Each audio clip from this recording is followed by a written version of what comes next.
et c'est le D.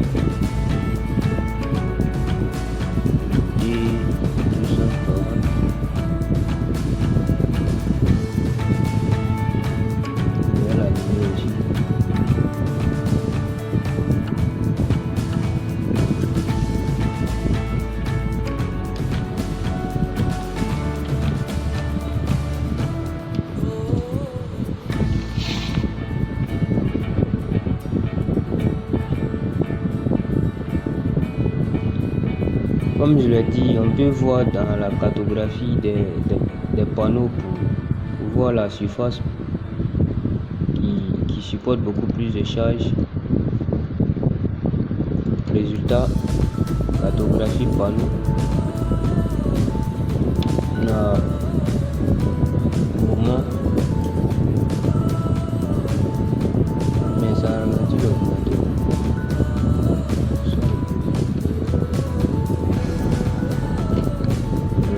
Il y a plus de charge.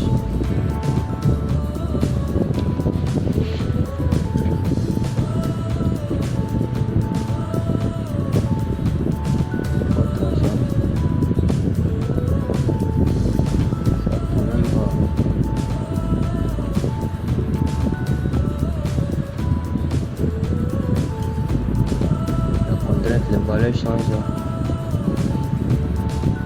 Mégapascal.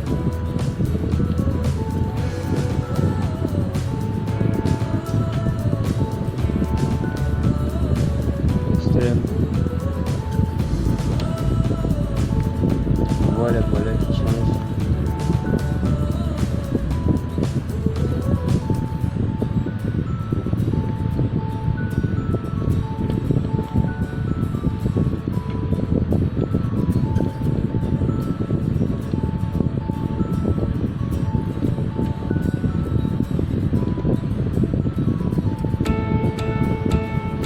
Voilà, bon, ça c'était un petit exemple. Comme je l'ai fait l'animation,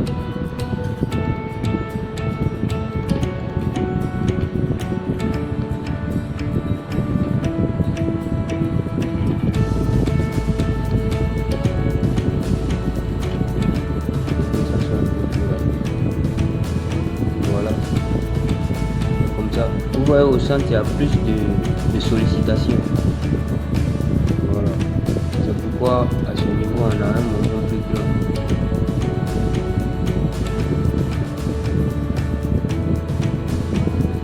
C'est comme ça les voitures passent au. Bref, tout ça c'était un intervalle.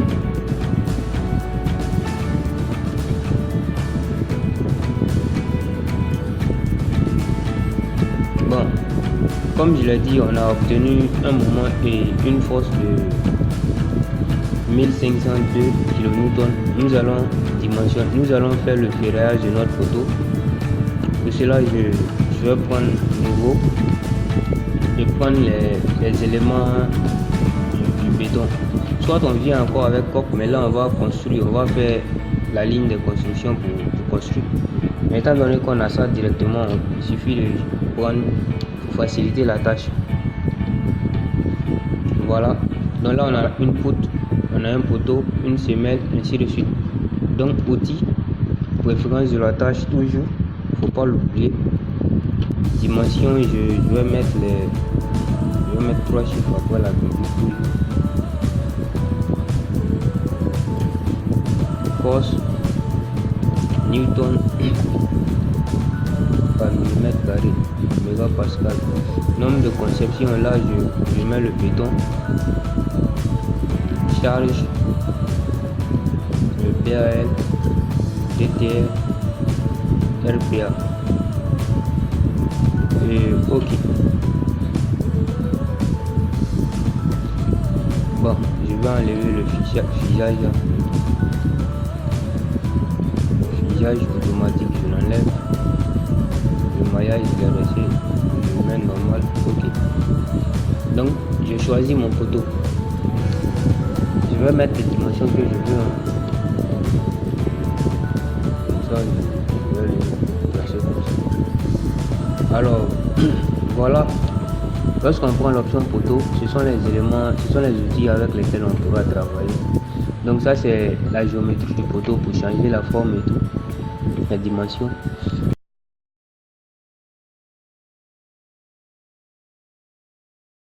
Donc je prends ça, je donnerai un diamètre de 100 cm.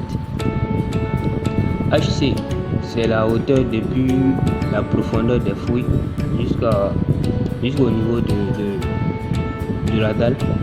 Donc je choisirai 6 comme ça, 6 mètres. HB 2, c'est les valeurs arbitraires 1. Voilà. Donc je clique sur entrée, je prends entrée. Voilà ce que ça me donne. Donc paramètres de l'étage, on suppose qu'on a une fissuration peu préjudiciable. La tenue au feu, je laisse à 0. Ok. Maintenant là on va la disposition, l'option de calcul plutôt, on va modifier les. Bon ça ici c'est l'enrobage, on peut changer notre enrobage, mais je préfère laisser à 3 cm et c'est pas fixe non plus. Donc d'après, en faisant le calcul, ils peuvent modifier selon les bonnes normes. Voilà, donc le béton, on va choisir le béton 25 pour les éléments de pile éculée. Donc béton 25, acier longitudinal, je préfère, comme c'est un pont, je préfère choisir des diamètres un peu plus grands, jusqu'à 25. Je laisse le H à 500, je laisse toujours le 500, j'enlève tout ça, je choisis jusqu'à ça. Ça c'est transversalement, les aciers transversales. Normalement c'est comme un bâtiment, nous prenons des 4, là on prendra ce sera des 4 circulaires. Donc ok. Donc disposition de ferraillage à bas d'angle. Ça ce sont les armatures que nous venons de créer là. Les armatures que nous venons de choisir. En acier longitudinal, ça commence de 14 à 25. Donc on peut choisir. Ça laisse le choix au logiciel de choisir entre ces différents diamètres. Idem. Donc disposition de ferraillage, si on laisse sur automatique, ils prendront des diamètres moins grands, le plus petit, ils prendront le plus petit diamètre pour faire le calcul, pour éviter de trop payer tout ça. Mais nous, je vais prendre 20 en acier longitudinal étant donné que c'est un pont, 20 ou 25 même, hein. Donc le nombre de ça maximal 2. Là je peux modifier comme je veux, c'est-à-dire c'est la distance que vous voyez entre deux barres longitudinales. Voilà, bon je vais laisser, c'est pas nécessaire. Ici aussi je laisse, si je en transversal, les assiettes qui viendront transversalement, si je laisse automatiquement, ils vont prendre ce qui est plus petit. Mais ça je vais laisser ça comme ça. Voilà, et je vais prendre OK. Maintenant après avoir fait ça, je vais revenir ici. Tout ce qu'on a fait, ça se trouve ici, armature type. Donc la géométrie, je vais mettre la géométrie que nous venons de faire. Les barres, les revoici. On peut modifier ici aussi, changer les crochets, tout ça. Vous voyez, ça c'est un aperçu de ce que nous faisons. Nombre de barres, ils peuvent mettre le nombre de barres. Nous pouvons faire ça ici, nous pouvons modifier de ce côté comme de ce côté. Donc ok, je vais laisser ça. J'ai pas mis de charge là. Je reviens ici, disposition de ferraillage transversal.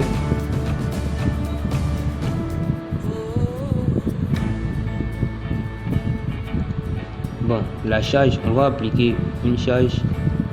Étant donné que nous avons obtenu une charge combinée, en faisant la combinaison des charges, ça nous a donné quelque chose. Donc on ne prendra pas permanente ni d'exploitation, mais de calcul. Ça reste 1. On mettra notre charge 1500. Là, on ne mettra pas moins, on mettra 1500. Vous voyez le sens de n est dirigé vers le bas. Nous allons prendre 1500, 1502, donc nous prendrons 1503. Et j'ai pas appliqué, je pense. Ah ok, c'est appliqué. 1500 c'est appliqué. Je fais. Voilà, je vais lancer l'analyse, le calcul. Je vais calculer. Voilà, le calcul il est fait. Nous avons fait le calcul, il n'y a pas eu d'erreur, rien. Donc photo, résultat là. Mais c'est pas la version de robot que vous avez. Les versions de 2000 jusqu'à 2014, c'est pas comme ça s'affiche là. Donc ça c'est photo résultat. Donc ce que nous mettons, nous pouvons les revoir ici. Voilà.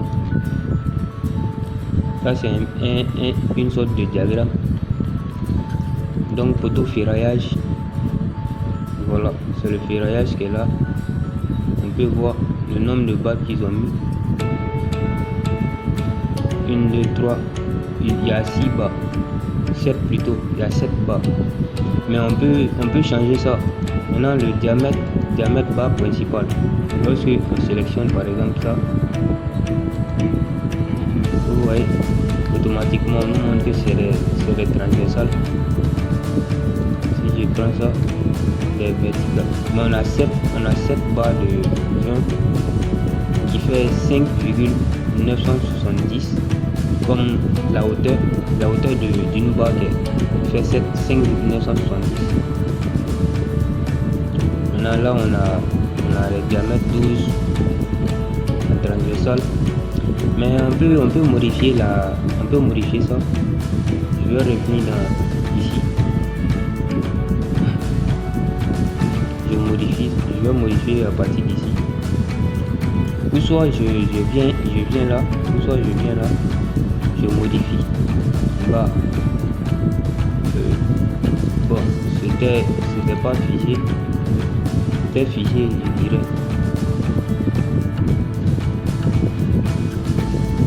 Le calcul il est figé. Donc on va reprendre ça ici. Je peux mettre le nombre de barres que je veux. Par exemple, je vais mettre 12 barres pour un diamètre de 100.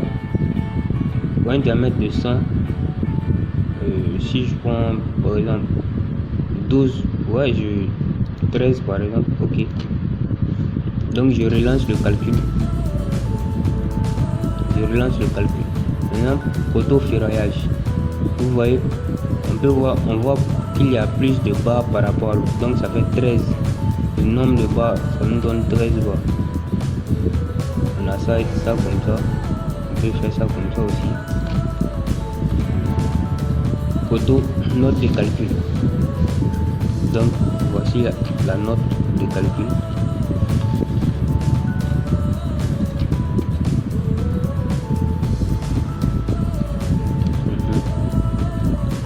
Donc on a tout ce qu'on veut, tenue au feu, fissuration, tout ça, ils expliquent tout encore. Poids volumique du béton, diamètre qu'on a pris 100, épaisseur de la dalle 1. Bon ça c'est pas nécessaire. Sous dalle, sous poutre. Voici les normes que nous avons utilisées. Tout ce que nous mettons, voici la charge que nous avons utilisée. Il y a tout. Et normalement il y a le ferraillage aussi, voilà. Ils remettent ça ici pour une longueur de 5,90. Donc on a 13 barres de 5,90. Vous devez faire un débit 13 barres, tout ça. Ensuite on a les 4 qui sont là, qui fait 3,31, 301 pour les espacements de 17 x 0, 286. Voici le quantitatif qui est là. Volume de béton pour un poteau, ça fait 3,143 m3 pour un seul poteau. C'est normal puisque nous avons un diamètre de 100 pour une hauteur de 6. Voilà. Dans la surface de coffrage, ils mettent directement, il y a tout ce qu'on veut, poids total. Le poids total d'un poteau fait en acier fait 241,31 kg. Voilà. Donc tout ce dont on avait besoin, tout est là. C'est ça. Plan d'exécution. Voici le plan d'exécution que nous pouvons enregistrer. On peut enregistrer pour l'avoir. Enregistrer le projet sur ça, c'est le robot lui-même.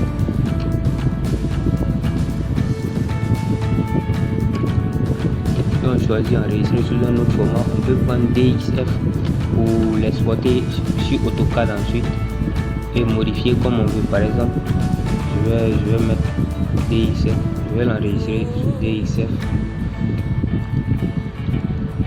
Je vais aller le chercher. Je vais aller le chercher. Le document, ça se trouve là où je suis en train d'enregistrer mon travail. C'est ça. J'ai DXF. Ouais.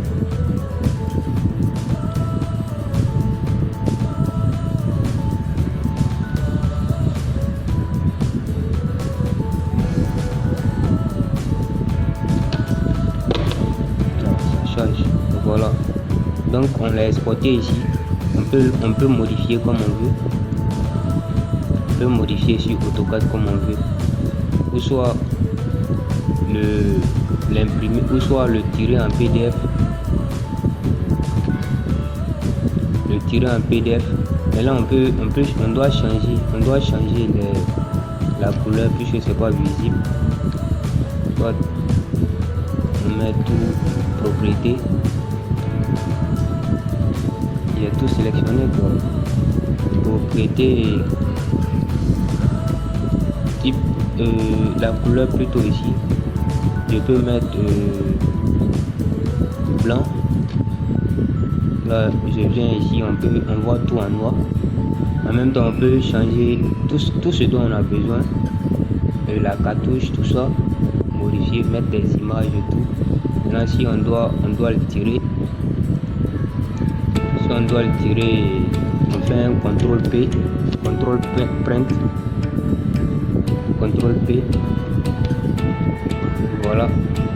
Si on veut uniquement prendre la fenêtre, on vient là, on prend de là, par exemple jusqu'à là. À l'échelle du tracé, je vais mettre à la taille du papier. Visage, je laisse ça. Et je vais changer le nom de l'imprimante. Je vais mettre Adobe. Qu'est-ce qu'il y a Adobe? Bon, il n'y a pas Adobe. Je vais prendre. Il n'y a pas. Oh, mes trucs ne sont pas reconnus. Il faut que je. Bon, bref. Vous voyez un peu le truc aperçu. Voilà, qu'est-ce que ça nous donne. Donc tout ça c'était en parenthèse. J'enlève tout ça. Voilà, je crois que nous avons fait tout ce qu'il fallait pour la formation. On va se laisser là. Je dois modifier cette vidéo après. Voilà. Donc pour revenir, je prends le clic là et je suis. Photo vue, ça nous ramène à la géométrie. Résultat, ferraillage. Ok, donc si vous avez des questions plus tard, vous pouvez me les poser. Je laisse mon mail et mes numéros. Vous pouvez me joindre pour les éventuelles questions si vous ne comprenez pas une partie. Alors, on se laisse. J'espère que vous allez bien comprendre.